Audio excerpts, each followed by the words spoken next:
Un travail de plusieurs décennies totalement détruit par une campagne de dénigrement, de mensonges, d'attaques personnelles contre des partis politiques, des dirigeants politiques, notamment Jean-Pierre Fabre de l'ANC, qui ont été traités de tous les noms. Il ne faut pas oublier que cela a commencé depuis 2019, quand Monseigneur Koudjro, dans une église, a traité Jean-Pierre Fabre de Judas. C'est grave. Voilà les propos de Éric Dupuy, qui est le secrétaire national de la communication de l'Alliance nationale pour le changement, le parti de l'ancien chef de file de l'opposition, qui dénonçait donc l'immixtion, l'irruption même de Monseigneur Philippe Fanoko Koudjro dans la marche démocratique au Togo, surtout côté opposition. Monseigneur Koudjro a tué l'opposition togolaise. Lâche-t-il Germain Sossou, vous qui êtes de l'opposition, vous qui avez travaillé aussi à un moment donné avec les partis d'opposition, je sais qu'au moment où Monseigneur Koudjro entrait sur la scène politique, vous étiez un peu en retrait, vous avez observé de loin l'attitude du prélat. Ça a été suicidaire pour l'opposition? Bon, voilà, c'est par rapport à la question. Il faut remonter depuis les années 90 pour ceux qui suivent vraiment l'actualité politique au Togo. Monseigneur Philippe Fanoko Koudjro, la première fois que moi je me souviens quand j'étais jeune, très jeune, au collège, il a dirigé la conférence nationale. À la suite de la conférence nationale, il a été le président du conseil, conseil, qui est un organe une sorte d'assemblée nationale. Voilà, tout ça, avec tous les problèmes qui ont été à l'époque. Et déjà, cette période, même s'il est prélat, il était un acteur politique. Et je sais que à l'époque, il était un trait d'union entre l'opposition elle-même et le pouvoir, puisque par la suite, j'ai écouté lui-même ses déclarations où il allait voir le chef de l'État, paix à son âme, le chef de l'État, général Yadema, pour résoudre les problèmes du tout ça. Tout en étant un prélat, c'était un homme qui était dans la politique depuis 1990. Et à l'époque, le compatriote dont la réflexion fait objet de discussion, je crois, si je ne me trompe pas, devrait être dans l'UFC. À l'époque, si je me trompe, comme mes patrons, mais je sais que l'ANC est issue de l'UFC, et surtout le président de l'ANC, Jean-Pierre Fabre, était à l'époque, je crois, secrétaire général de l'UFC, et les relations, je crois, à l'époque, étaient vraiment beau fixe, jusqu'à l'élection de 2020. Donc 30 ans de parcours. Alors je sais qu'à l'élection de 2020, avant l'élection de 2020, il y a eu beaucoup d'eau et d'encre qui ont coulé.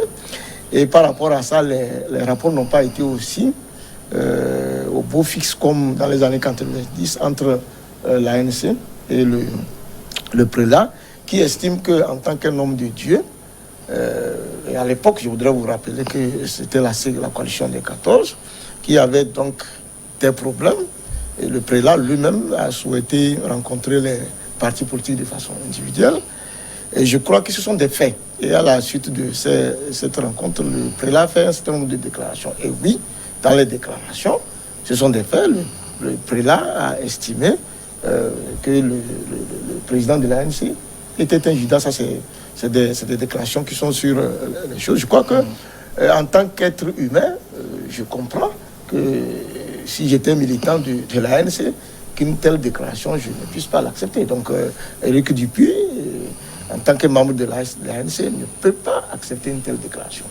Maintenant, en tant qu'homme politique, c'est que parfois aussi, pour un homme comme ça, qui a été un acteur du premier plan, arriver à faire une telle déclaration, je crois qu'au-delà de la colère, j'aurais été à la place aussi de cette formation politique que j'allais aller chercher à comprendre au-delà. Et même utiliser même une stratégie pour amener le prélat à être de mon côté et montrer à la population. Donc je crois que pour le reste, on va revenir en attendant. Voilà justement, ce que dit Louis Kamako, ce que dit Éric Dupuy, Monseigneur Koudjro a tué l'opposition togolaise. Clairement, Éric Dupuy rend responsable Monseigneur Koudjro de la débâcle actuelle, de la situation actuelle dans laquelle l'opposition togolaise se retrouve. Bon, je pense que imputer de telles responsabilités à Monseigneur Koudjro c'est remercier le monsieur en monnaie de singe pour tout ce qu'il a fait à l'opposition togolaise. J'aimais faire tout à l'heure les choses dans les normes, en fait, en allant jusqu'en 1990 à la conférence nationale souveraine. C'est lui qui avait dirigé, qui a présidé ces travaux-là sans dichotomie interne, parce qu'à l'époque, rien ne présageait que c'est lui qui devait diriger. Il a fallu que l'ancien ministre Léopold Nineve, en fait, ne lise son CV pour que la salle ne soit émouvée et pour qu'on le nomme président de la conférence nationale souveraine. Et par la suite, il a présidé également le Haut Conseil de la République qui avait dirigé la transition de temps. Donc, pendant tout ce temps, Monseigneur, tout ce qu'il faisait, c'est qu'on ait une opposition conséquente.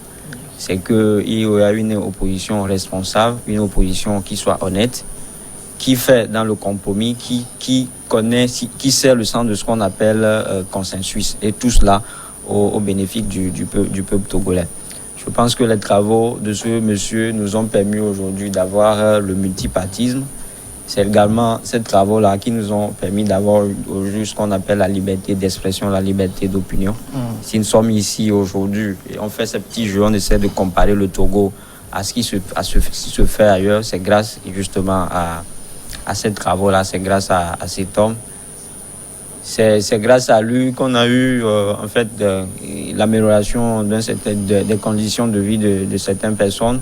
Vous allez pu constater qu'aujourd'hui, quand vous faites une petite comparaison des bulletins de paie, je cite souvent un exemple, le bulletin de paie des enseignants parce que je sais un peu de quoi il s'agit. Et vous le comparez à ceux des années précédentes, vous allez voir qu'il y a une légère en fait augmentation. Et tout ça, ce sont des bonnes choses en fait à mettre à l'actif de ce monsieur.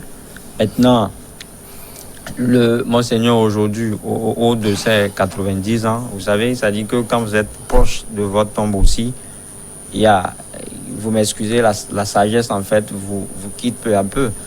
Mais ce n'est pas une raison aujourd'hui pour dire que c'est lui, il a tué l'opposition. Parce que quand on revient dans on analyse un peu le contexte dans lequel Éric Dupuy a fait cette déclaration, je pense que c'est malhonnête de sa part. Monseigneur voudrait en fait un candidat unique pour l'opposition, en fait pour le dernier scrutin présidentiel. Et donc il a fait un lobbying, il a essayé de rencontrer tous les partis politiques de l'opposition. Et que quand vous êtes dans ce genre de démarche, les discussions se font à huis clos et vous allez dialoguer, vous allez discuter avec un responsable politique et du jour au lendemain, vous vous rendez compte que ce que vous avez dit en chambre en fait se retrouve sur la place publique. Les gens vont au meeting avec ce que le Monseigneur leur a dit. Je pense qu'à un moment donné, le plérat, il a vu qu'il n'en peut plus et puis il a fait cette déclaration. Mais je pense qu'après tout, au-delà de ça, il a fait des démarches en fait pour aller rencontrer Jean-Pierre Fabre, lui présenter ses excuses parce qu'au-delà de tout, c'est un homme de Dieu.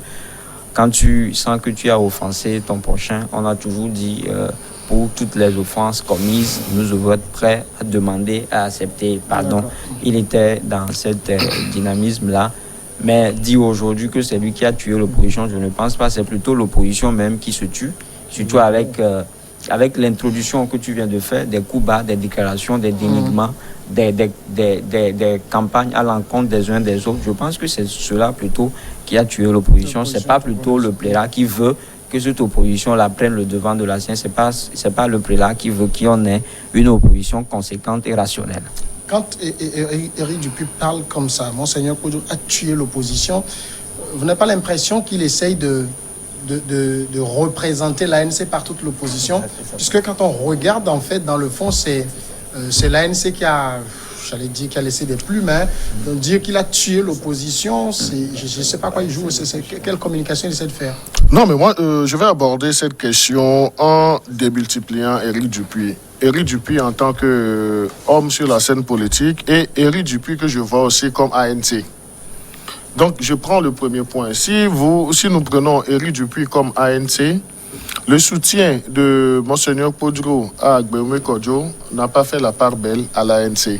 Et jamais l'ANC ne sera digérer cela. Même le processus qui a conduit au choix de Agbeome Kodjo, donc ce processus-là n'a pas enchanté le parti Orange, le parti de Jean-Pierre Fabre. Donc ils ont été toujours, ils se sont vus sur cette question cruciale en chien de faïence. Donc là, on peut dire qu'ils ne vont jamais s'accorder sur le choix de Monseigneur Podro, qui avait invoqué entre parenthèses l'Esprit Saint pour justifier le choix d'Agbeome Kodjo au moment où les leaders ou bien le parti de l'ANC pensaient que c'était leur leader naturellement qu'on devrait prendre. Donc là, Éric Dupuy comme ANC est dans la logique. Et ça, c'est une déclaration qu'on peut prendre ainsi. Maintenant, Éric Dupuy, en tant qu'homme politique, donc c'est quelqu'un qui ne sait jamais assumer, qui voit toujours, qui rejette toujours ses torts ou bien ses insuffisances sur autrui. Donc le gars, il a toujours été clean. Donc lui et son parti n'ont jamais commis d'erreur politique, de bévue politique. Et lui, lorsque lui, en tant que Éric Dupuy, il prend la parole, donc c'est comme si c'est quelqu'un qui a la science infuse, qui le dit, qui connaît tout, qui appréhende tous les sujets. Mais maintenant, je voudrais, si vous le permettez, là où je suis un peu d'accord avec Éric Dupuy, c'est que Monseigneur Podro aussi n'a pas joué un rôle très clair dans cette affaire. S'il dit que Monseigneur Podro a tué l'opposition, c'est que Monseigneur Podro, avec son chasuble, devrait s'investir beaucoup plus pour que les dissensions qu'il y avait au sein de cette classe politique de l'opposition, qu'il puisse le gérer du moment où il connaît leur méthode de fonctionnement. Il a fonctionné avec eux depuis les années 1990. Et c'est parce qu'en ce moment-là, je nuance, c'est parce qu'en ce moment-là, Monseigneur Podro faisait leurs affaires qu'il ne trouvait pas d'inconvénient. Mais le problème a commencé le jour où Monseigneur Podro a dit le candidat qui est sorti de l'effusion de l'Esprit Saint, c'est Agbeome. Donc on en a vu que les lignes s'étaient braquées. Et c'est aussi ça. Parce que, vous voyez, au soir du 22 février, le score que nous avons, Agbeome Kodjo et la dynamique Monseigneur Podro ont déculotté le parti ANC. Et vous vous attendez à ce que des propos courtois sortent de l'ANC aujourd'hui, mais avant même les propos de M. Dupuy, le président de l'ANC aussi est sorti. Le président de l'ANC aussi a fait des déclarations, même si lui, il a pris assez de grands, mais quand vous voyez le fond, en fait, c'est la même logique. Ce sont des gens qui en veulent à Monseigneur Podro, parce que Monseigneur Podro n'a pas été de leur côté. Certes, ça, ce sont les ressentiments humains, ce sont les ressentiments politiques. Parce qu'aujourd'hui, l'ANC est dans une tourmente. L'ANC peine à se définir. L'ANC peine aujourd'hui à se définir. Quelle sera l'issue politique de l'ANC dans 5 ans dans ce pays? Et nous avons vu qu'entre-temps aussi, là où on a dit la classe politique de l'opposition n'a pas été unie, c'est qu'au lieu de s'armer, d'être solidaires, ils ont passé le clair de leur temps à s'entre-déchirer, surtout après le 22 février. Donc on a vu que les gens n'ont pas parlé d'une seule voix parce que chacun avait des choses contre son prochain, contre son colistier politique. Donc là, mais disons-le, nuançons, Monseigneur Podro, il a joué un rôle dans la classe politique de l'opposition, mais particulièrement de 2020 à ce jour, Monseigneur Podro a contribué plus à la division de cette opposition. Non, je ne pense pas qu'il a contribué parce que, vous savez, on a eu heureusement la chance d'avoir participé à maintes reprises aux travaux qui ont conduit à la désignation d'Agbeome, en fait, comme candidat unique de l'opposition, ou bien candidat de la dynamique Monseigneur Podjo. Il y avait un travail préparatoire. Il y a un travail préparatoire, je l'ai dit tout à l'heure. Il y avait sur l'Aubin là, il y avait cette discussion de couloir avec tous les partis politiques. Et après, il y a eu des invitations qui ont été adressées ou bien données à tous les partis politiques. Maintenant, quand on vous invite et que vous ne venez pas, vous ne pensez pas que peu importe votre poids, le poids que vous faites sur la scène politique, vous êtes à la maison et on va vous désigner candidat. Ça commence déjà par là. Il faudrait qu'il y ait ce respect de l'autre. Il faudrait qu'il y ait le respect de celui qui t'invite ou bien le respect de la classe politique d'abord pour qu'on sente pour toi, et qu'on voit en toi l'humilité, en fait, de porter d'être le porte-flambeau de l'opposition. Je crois que Monseigneur a tout fait. L'ANC, on le dit, l'ANC, comme Jean-Pierre Fabre le disait, l'ANC c'est l'ANC, nous c'est nous. En fait, comment est-ce qu'on peut faire de telles déclarations dans un pays quand déjà vous n'êtes pas encore mesuré à un scrutin de grande taille en fait. L'ANC en fait se fait jusque-là sur la bannière de l'UFC.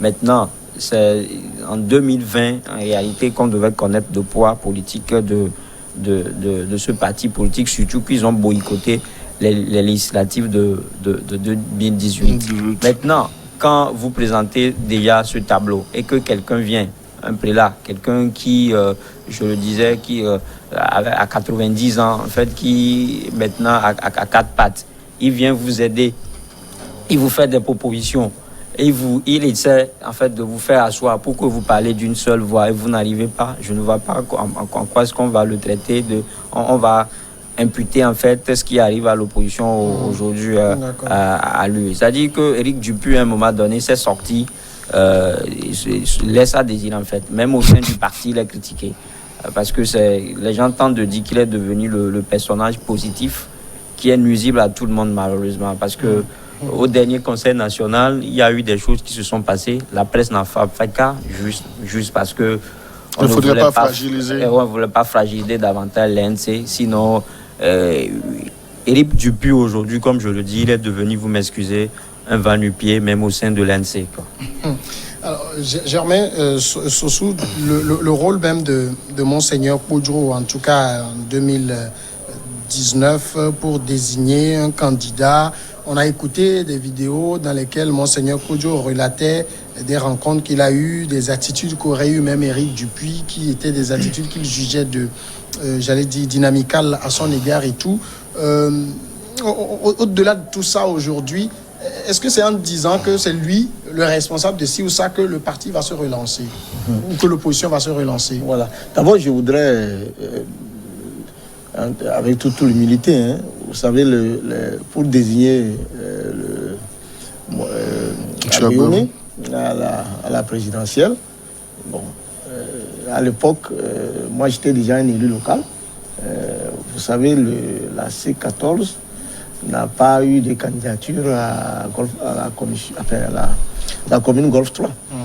Donc, stratégiquement, pour aller aux élections, nous avons pensé à l'époque que la C14 serait unie et que dans la mesure de position, on puisse conduire une liste pour la C14 à l'époque quand nous étions. Même nous avions été aux élections, nous sommes sortis dans la zone. Donc, quand les tractations étaient en cours, nous n'avons pas été associés. Nous, on n'a pas été associés, non. Mais dès que nous avons su qu'il y a possibilité de se rassembler autour d'un combat qui puisse donner quelque chose, les forces de l'avenir, on n'a pas hésité. On a fait sortir un communiqué et nous avons soutenu la candidature de Monseigneur Dagoyomé. Nous nous sommes positionnés pour faire la campagne dans Golfe 3 pour donner tous les délégués, nous l'avons fait. C'est pourquoi je vous donne cet exemple. C'est pour vous dire que quand on dit que Monseigneur Koudjou a tué l'opposition, vous savez, cette question, bon, peut-être, vous m'excusez, si M. Dupuis pense que toute l'opposition c'est la ANC, peut-être, parce que cette question, si vous l'attendez à tout, si vous tendez cette question à un homme comme moi, je vous dirais non. Si vous l'attendez à, je sais pas, à un autre parti comme le Togo, autrement, ils vont vous dire non. C'est pour cela que je dis, c'est tel qu'il l'a dit, l'opposition, peut-être qu'il pense que la ANC, c'est l'opposition. Vous voyez? Parce que, en fait, il suffisait seulement que cette opportunité, que l'ANC, malgré la frustration, décide de s'allier à la cause que aujourd'hui l'ANC aurait été un parti qui se serait réagité, même si on n'avait pas pris le pouvoir. C'est-à-dire que le seul fait que l'ANC, qui était une force, une première force, a refusé de s'allier, il n'y a pas, à partir de là, vous ne voyez pas le patriotisme. Et donc nous, on ne s'est pas allié parce que non, on se disait que non, on a un combat. Si c'est la possibilité de faire partie du régime, il fallait s'allier. Donc nous, même si c'était Jean-Pierre Fabre que Koudjou avait choisi, on se serait rallié. Parce que pour nous, il fallait faire partie du régime. Donc eux aussi devaient être dans le même état d'esprit. Donc quand vous prenez véritablement les débats de l'opposition, et là il faut être objectif. depuis le phare, quand je vous parlais des années 90, le front des associations, jusqu'à ce qu'on écrit les FRAC, le code de... Voilà, le code, après le code de jusqu'à ce qu'on écrit l'arc-en-ciel, les FRAC, jusqu'à ce qu'on arrive au CST, et jusqu'à ce qu'on arrive à la coalition 14. Mais il faut se dire la vérité, il y a eu des problèmes. Et au cours de ces problèmes, c'est tout ça là que le monseigneur Koudjou, à un moment donné, qui était en retrait, a dit, mais face à 2020, il fallait faire quelque chose. Et vous m'excusez, il n'y a pas plus patriote qu'un homme comme ça. Pour un prélat qui défie tout l'entendement, qui peut se mettre face à un pouvoir, il suffisait seulement de l'accompagner. Le fait que nous avons refusé tous de l'accompagner, nous sommes nous-mêmes tués. Personne ne nous a tués. C'est tout simplement. Alors, oui. Non, mais moi, je voudrais réagir à un pan de réflexion de mon cher ami Germain Sossou, pas Jérôme, Germain Sossou. Parce que c'est vrai, il a posé le diagnostic. L'ANC, c'est vrai, a refusé de suivre la revendication, la DMK et sa revendication, mais l'ANC a posé également des préalables. Parce que l'ANC a demandé à ce qu'on apporte les éléments de preuve sur quoi nous allons nous baser pour vous suivre dans les revendications. Donc c'est là où les deux entités ne se sont pas entendues. N'oublions pas. Sur ce point, on objecte également à l'ANC qu'en 2010, quand Agbeome disait que c'est Jean-Pierre Fab qui a gagné, il n'a jamais dit à Jean-Pierre Fab d'apporter des preuves de quoi que ce soit. Oui, et là, ce sont des tics humains. Et des tics humains qui ont été transposés sur le plan de la politique.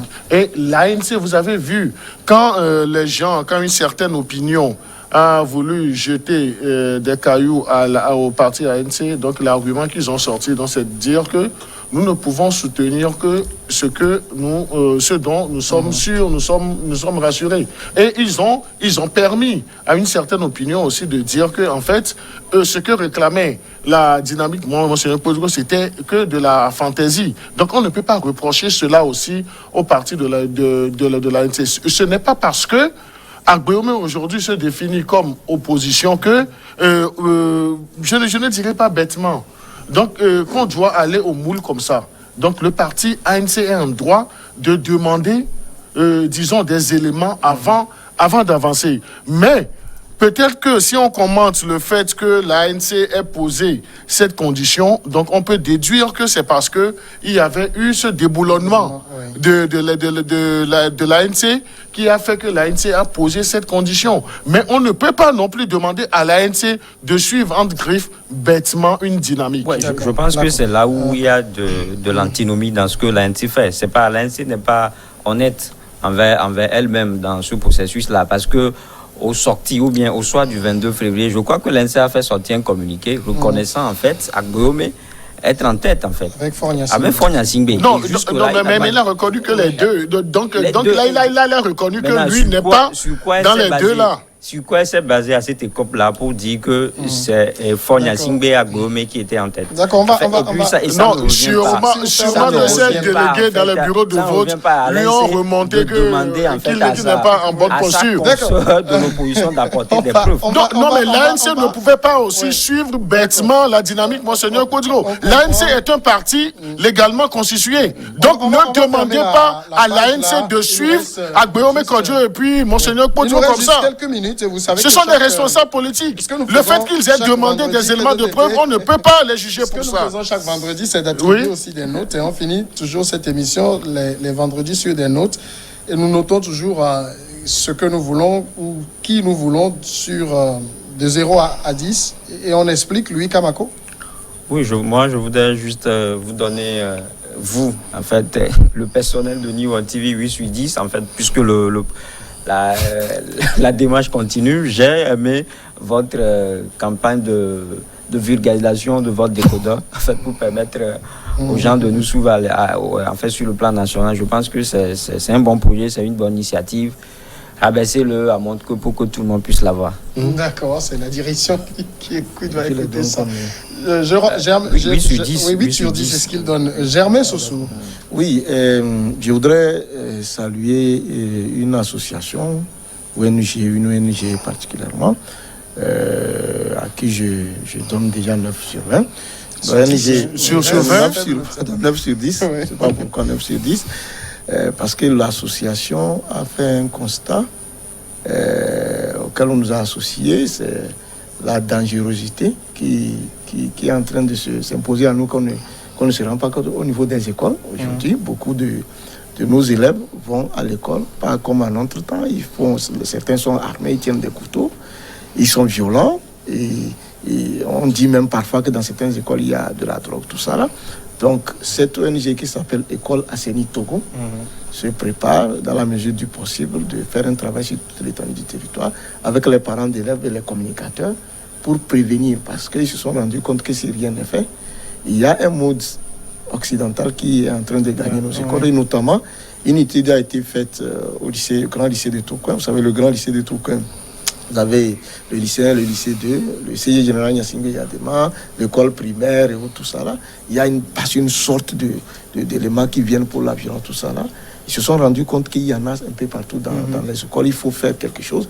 Et j'invite mon ami Credo Tété ici à rejoindre cette association très noble pour permettre à nos enfants d'avoir des valeurs saines et d'aller à l'école. D'accord. Credo, rapidement. Non, mais moi, je voudrais donner 9 sur 10 au gouvernement togolais par ricochet au comité de riposte et de gestion de la pandémie à la Covid-19, parce qu'il faut sortir du territoire togolais pour apprécier les efforts qui sont faits par nos autorités togolaises. Donc, je donne 9 sur 10 parce que si vous circulez un peu dans l'espace CEDEAO, vous allez voir que tout ce qui a été mis en œuvre au Togo, la plupart des choses ne sont pas d'actualité dans nous. Donc, il faut les encourager, et c'est un bon point pour le gouvernement togolais, et dire également à toute l'équipe, au comité scientifique et au colonel Djibril, qui n'ont qu'à continuer sur cette lancée, tout en nuançant qu'il faudrait qu'ils fassent également dans la sensibilisation de leurs agents,